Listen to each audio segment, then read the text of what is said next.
fez na Amazônia a mais bonita floresta.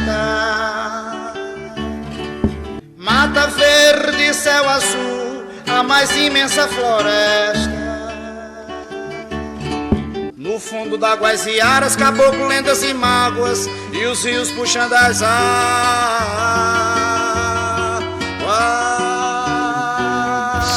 Você está ouvindo o Caetano Cast. Muito bem, sejam bem-vindos à nossa segunda edição. Nós somos o Caetano Cast, o primeiro podcast da região Bragantina que vem trazendo diversos assuntos da nossa região, da região dos Caetés e principalmente da cidade de Bragança. Hoje a gente está aqui com Marcos Alves. Olá galera, tudo bem? A gente está também com Marcelo Tavares. Olá, tudo bem? O nosso tema de hoje é uma personalidade do Nordeste do estado. Trata-se de Quintino Lira, uma pessoa que lutou no século passado contra diversas opressões sofridas pelo povo da nossa região.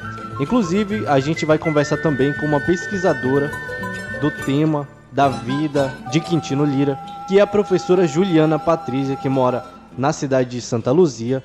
Ela tem todo um período imenso de pesquisa sobre a vida do Quintino Lira, e ela vai apresentar um pouco dessa pesquisa, e nesse início vai trazer um pouco da vida, do início da vida desse homem, que era um agricultor, e ela vai explicar melhor a partir de agora. Bom, de início sobre Quintino Lira, seu verdadeiro nome era Armando Oliveira da Silva. Ele nasceu em Aturiaí, na época era município de Bragança, nasceu no ano de 1941, né? E aí Quintino resolve sair dessa região, passa por Primavera, até que fica sabendo que aqui para a região de Santa Luzia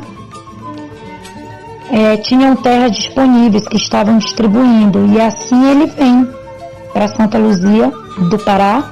Segundo a minha pesquisa, as pessoas relatam que ele era um bom pai de família. Elas afirmam que conheceram Quintino bem antes da fama, né? E alegam que seu caráter era de um homem pacífico, né? Essa opinião, ela é compartilhada por todos que conheceram ele, né? Inclusive fazendeiros e políticos relatam que Quintino era um homem muito trabalhador, muito corajoso e que não tinha um histórico de homem com problemas pela vizinhança. Em um dos depoimentos, o informante diz que ele era um homem simples, humilde, sem nenhuma pose de valentão, né? O trabalho dele original era de amansador de burros, né? Era muito conhecido por todo mundo devido a esse tipo de trabalho. O perfil traçado de Quintino, antes mesmo da fama, né, de ser conhecido como gatilheiro, era de um homem simples e um homem comum, que se enquadrava no perfil de todos os colonos da região. A gente passa assim a conhecer um pouco mais sobre a vida de Quintino, né? Então, vendo ele saindo de seu território para ir para outro território no qual já tem um histórico ali de conflitos entre colonos e fazendeiros, é nesse momento que ele passa a se sentir injustiçado e ganha a fama de gatilheiro. Então, depois de se instalar na Vila do Broca, Quintino procura por algumas pessoas e ocupa a sua área de terra. E então Libório, que nos documentos oficiais aparece como dono de toda essa área, entra na justiça requerendo as suas terras, que segundo ele foram invadidas pelos colonos, né? Quando chega em setembro de 81, o Libório passa um documento, passa um recibo da área em litígio para Cláudio José da Costa. Esse Cláudio se torna fazendeiro, conhecido como Paraná, Então, nesse documento consta um pagamento de uma área com 168 hectares, né? E aí, nesse processo de manutenção de posse, que tem uma data de 14 de abril de 1982, né, na comarca de Orém, nesse documento, o Cláudio Paraná aparece como sócio do Libório. E no documento eles alegam que são os legítimos senhores, né, dessa área. Então começa aí a questão entre o fazendeiro Paraná e os colonos. E o interessante destacar que no documento a área tem 1.664 hectares, 94 ares e 45 centiares. Essa é a medida oficial dessas terras. E por esses números se constata que a área, nesse documento, tem 10 vezes maior a medida original, entende? Então, imagina que num documento oficial onde o Libório aparece como primeiro dono, vamos dizer assim, era uma medida, né, dessa área. Quando ele faz a transferência para o Cláudio Paraná, 10 vezes maior, né? Então o Cláudio já sabia que essas terras estavam em conflito com os moradores de Pau de Remo, mas ele, segundo depoimentos, não se preocupou com isso e disse que não estava comprando as terras, mas sim confusão. E assim começou a luta desses colonos contra esse fazendeiro. Então as duas partes buscaram justiça para requerer, né, judicialmente a posse das terras, né? E enquanto a justiça apropriada de sua morosidade e em resolver essa questão, as partes lá no Pau de Remo lidavam com essa situação de outra forma, né? Então Cláudio Paraná, usando da força, da pistolagem, das ameaças, coagia os colonos. E os colonos, se sentindo injustiçados, enfrentavam o Cláudio Paraná. Até que um dia, o colono, que tinha um apelido por Bragança, foi assassinado. E aí era amigo do Quintino, e no dia do velório, o Quintino prometeu que iria vingar o Bragança. Então, Cláudio Paraná traz o irmão Luiz para ajudar ele nessa fazenda. E o Luiz chega na região com um grupo de pistoleiros. E no dia 13 de fevereiro de 82, ele acaba matando o Bragança. E a morte do colono revolta todo mundo. Quintino se revolta e manda um recado para o Cláudio Paraná, dizendo que isso não ia ficar assim, que ele ia vingar. A revolta dos colonos causou uma invasão na fazenda do Cláudio Paraná. E aí o Cláudio busca a justiça e os colonos tiveram que responder em juízo. A justiça deu causa ganha para os colonos. E aí levou o confronto verbal entre o Paraná e Quintino. E Quintino manda vários recados para o fazendeiro, pedindo uma indenização justa, que não foi aceito e tal. E o fazendeiro devolve em forma de ameaça. Isso causa uma raiva maior no Quintino e a coisa sai do patamar judicial e passa a ser mais pessoal. A partir daí o Quintino noticia que vai matar o Paraná. E nessa área havia cerca de 30 a 40 famílias. E o Paraná, com essa atitude de expulsar essas famílias, de matar os colonos, né? Então apareciam pessoas mortas, desapareciam pais de famílias e diante de tudo isso começou entre o Quintino e o Paraná essa briga particular. Quintino ameaçava o Paraná e o Paraná ameaçava o Quintino. A partir daí, os caminhos dos colonos com o caminho do fazendeiro se cruzam e a partir daí é traçado o destino de Quintino se tornando justiceiro. Até que chega o grande dia, 27 de outubro de 82, que marca o destino de Quintino, né? Considera-se que a partir daí o Armando Oliveira passa de um simples colono buscando justiça a justiceiro. É quando ele faz a emboscada e mata o fazendeiro, né? E a partir daí começa a sua saga, que para uns é justiceiro, para outros é bandeleiro, pistoleiro e para o próprio Quintino é o gatilheiro.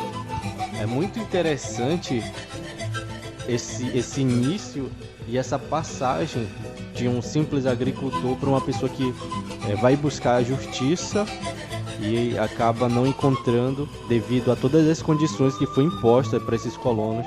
E é muito interessante a gente conhecer esse momento da história do Nordeste do Pará, da nossa região, porque é uma pessoa que andou por toda essa região, por Bragança inclusive. A gente até convida quem está nos escutando a perguntar aos pais, os avós, se ouviu falar do Quintino, se conheceu o Quintino Lira, porque é uma personalidade do século passado que marcou de fato o período dele com diversas situações. Inclusive, aqui na fala da professora a gente consegue ver o trabalho já de tentar até apagar, e é por isso que a professora Juliana também está registrando, porque fez parte da infância, da nossa infância, da infância dela principalmente, e antes e depois da morte tem todo um processo promovido também por autoridades políticas de tentar fazer um esquecimento de quem foi, da memória de Quintino Lira, da luta que ele travou contra também o governo do estado do Pará na época e contra todos os fazendeiros, a favor desses colonos que tinham casas, que tinham plantações, que tinham famílias naqueles locais de uma forma muito injusta e acabaram perdendo tudo isso de uma hora para outra.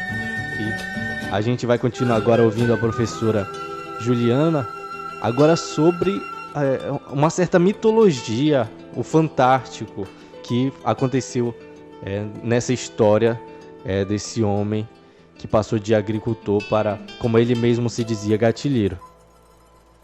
Durante a pesquisa, muitos depoimentos sobre essa fase do Quintino, quando ele já se torna o gatilheiro, né? Muitos alegam que ele tirava a terra dos ricos para dar aos pobres, né? Que não tinham como produzir, né? Para essa gente ele era considerado um herói e ao mesmo tempo ele era o inimigo para os latifundiários. Então, para essa população, ele era retratado como um homem corajoso, né? Um homem temido pelos seus inimigos, inclusive alegando que Quintino tinha poderes sobrenaturais, né? Tornava-se invisível, se transformava em animal para escapar do perigo, né? Muitas vezes foi comparado ao Lampião na forma da coragem, mas também comparado ao Robin Hood. Para essa população, ele não era um homem do mal, ele não matava aleatoriamente, né? Sem justa causa. Quintino era um defensor dos injustiçados. É assim que o povo retrata Quintino Lira. A partir dessas histórias, né, reais, né, de luta, muitas outras histórias imaginárias, sobrenaturais também despontaram em todo esse contexto. E essas histórias, né, que depois desse estudo feito sobre o Quintino, sobre suas lendas, né, foram denominadas como narrativas fantásticas. O Quintino passa de um homem comum e transforma-se no Quintino mito, né, a partir da confirmação da própria polícia, da própria população. O próprio Quintino confirmava essas histórias. Então, esse conflito, ele perde ele ganha uma característica real, que é comum a todos os conflitos, e adentra nessa característica lendária, nessas características do sobrenatural. Isso tudo culmina nessa fama do gatilheiro, de justiceiro, de lenda, um mito.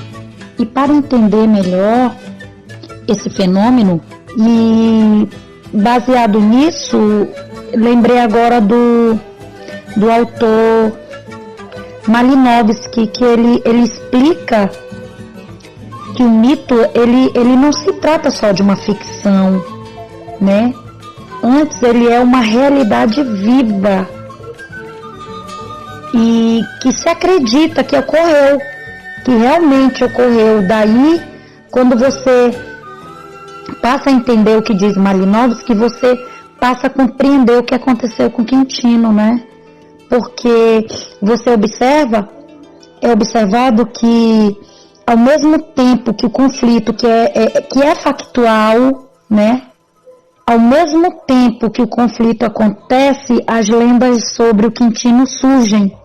Então, é difícil desassociar as lendas quintinianas do que é história, do que é fato. Porque todas essas lendas, elas surgem a partir de cada ação do Quintino. E todas essas lendas, todas essas histórias fantásticas, elas têm um único objetivo, que é despistar o inimigo, salvaguardar, né, diante do perigo. E nenhuma das lendas tem cunho moral, é de cunho social. Sempre são lendas que partem da pergunta: como que a polícia, com todo esse aparato balístico, treinamento militar e tudo isso, como que os pistoleiros, que têm toda uma experiência, né, de caça humana, não conseguem pegar Quintino? Por que todas as tentativas são frustradas e passaram a ser questionadas nos jornais? Então tudo isso alavancou mais ainda a fama do Quintino. Primeiro como justiceiro e agora como uma lenda, como um mito. Tudo isso foi constatado que reforçou a luta do Quintino. As lendas passaram a ser consideradas como mais uma arma em favor de Quintino. E o coronel ainda afirma que até mesmo alguns soldados da PM enviados à área retornam com terror supersticioso e a crença nessas versões. Então, esse depoimento do coronel Machado confirma e traz veracidade para essas versões lendárias. E várias histórias surgem, né? Quintino se transformando em folha verde no meio de tantas folhas secas na mata. Quintino se torna invisível, né, junto ao seu grupo. Quintino passa, se transforma, né, usa da metamorfose para se transformar em animais, se transforma em toco, pegando fogo na mata. Então, de acordo com a sua necessidade, ele, segundo a população, usava de seus poderes sobrenaturais para escapar do perigo. Então, enquanto a polícia o perseguia na mata, ou quando o seu chapéu passa a simbolizar a sua proteção, né, para a população, todo o segredo do Quintino estava no chapéu. O chapéu dele preto, o único que usava um chapéu daquela forma, era ele, o líder. E esse chapéu passou a ser o símbolo do Quintino, né? E para a população, para a crença popular, era o seu instrumento para virar coisas, né? E isso define os rumos das histórias. Ele não seria o lendário Quintino se não fosse a mágica que permeia, né? Esse que foi considerado o maior conflito agrário nesse período no Brasil. O conflito liderado por Quintino é considerado o segundo maior conflito da história do Pará, ficando apenas atrás da cabanagem. Bom, é muito interessante tudo isso, a vida dele é muito interessante. É por isso que a gente precisa questionar, buscar conhecer as personalidades da nossa região. É mais um caso, mais um fato, mais uma personalidade com uma história magnífica que pouco é divulgado, pouco é conhecido. Então, para resumir, Quintino era um agricultor simples, como a própria professora Juliana já falou, e que depois dele se sentir decepcionado com a justiça, ele acaba, junto com outros colonos, outras pessoas que também foram tirados de suas terras pela justiça, de fato, e pela também as forças políticas, eles acabam buscando de outra forma tentar devolver a terra aos colonos que moravam naquele local, que plantavam, que tinham casa, que tinham famílias nesse local. E esse movimento puxado por Quintino estremece todas as estruturas que eram totalmente favoráveis à classe dominante, à classe política, à classe social mais rica, e acaba desfavorecendo todo um povo pobre, simples e que só queria um pedaço de terra para viver. E ele é mais uma personalidade que vira de fato um herói. Todo esse mito também, que é muito interessante, já que ele não é uma pessoa simples, até porque os próprios militares que faziam diversas emboscadas para tentar matar de fato Quintino, eles relatavam esse mito. Os próprios militares, eles saíam dos locais extasiados com o que eles tinham acabado de ver, do tronco pegando fogo, da folha verde no meio de um monte de folha seca. E isso tudo é muito, muito rico, muito interessante, que a gente precisa conhecer. Para resumir, a gente vai pular para a parte onde Quintino é assassinado, né, por policiais militares que estavam fortemente armados. Eles fazem uma emboscada na residência onde ele estava, e com 2 tiros de fuzil ele acaba sendo morto. E aí começa toda uma peregrinação, digamos assim. O corpo dele foi exposto ao público e enterrado em Capanema, na cidade de Capanema, próximo a Bragança. E antes disso, há todo um processo, há uma exumação feita pelo povo. Ele começa, o corpo dele, né, as pessoas começam a levar, a conduzir por toda a região, Piriá, Viseu, e começa a caminhar Augusto Corrêa pela nossa cidade. Começa uma peregrinação de fato com um herói que era o Quintino Lira. E que depois, a todo esse processo que a gente já falou, de uma tentativa de esquecimento, de tornar ele um vilão. E mesmo com toda essa vida rica de histórias, de mito, de fantasia e, acima de tudo, de realidade, pouca coisa mudou para o povo. Infelizmente, a classe política, a classe dominante, acabou que não fazendo muita coisa por esses colonos, e até o dia de hoje continuam a ter vítimas no campo, religiosos, pessoas simples, pessoas normais, que doam suas vidas para que alguém tenha uma certa dignidade no campo. Isso em todo o Brasil. A gente não precisa se fechar só na nossa região, mas em todo o Brasil a gente sabe dessa luta pela terra, até porque o país começou de uma invasão, então se perdura desde 1500. Então a gente finaliza, eu agradeço muito a professora Juliana Patrícia. Também pesquisem sobre essa mulher, que vai sair livro sobre Quintino Lira, professora da cidade de Santa Luzia do Pará, conhecido 47. A gente agradece também Marcos e Marcelo, a gente agradece todo mundo que nos escuta, que também ajude a compartilhar, que a gente ajude e faça crescer o nome Bragança, o nome das cidades da nossa região, e também cresça na cultura, na história, nas tradições, mostrar o que de fato somos nós, que a gente tem uma identidade e que a gente assume essa identidade pro resto do Pará, pro resto do Brasil, e que merece respeito, que merece de fato dignidade, assim como lutou Quintino Lira. Agora, para finalizar, a gente deixa um verso que é muito reflexivo para todo esse processo da vida e morte de Quintino Lira, já que ele foi assassinado 2 dias antes da inauguração de um monumento à cabanagem no entroncamento em Belém. E diz assim: comemoram a cabanagem matando um cabano. Pois mataram o índio, que matou o grileiro, que matou o poceiro, disse um castanheiro para o seringueiro, que o estrangeiro roubou seu lugar.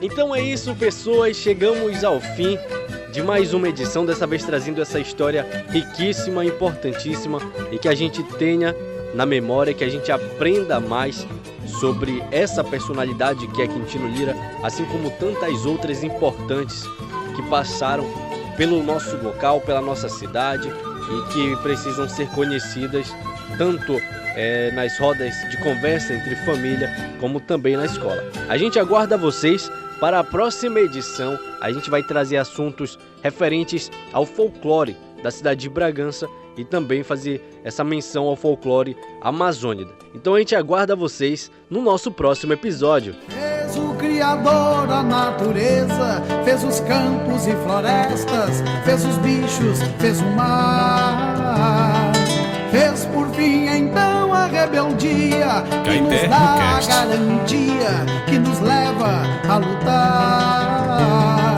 pela terra.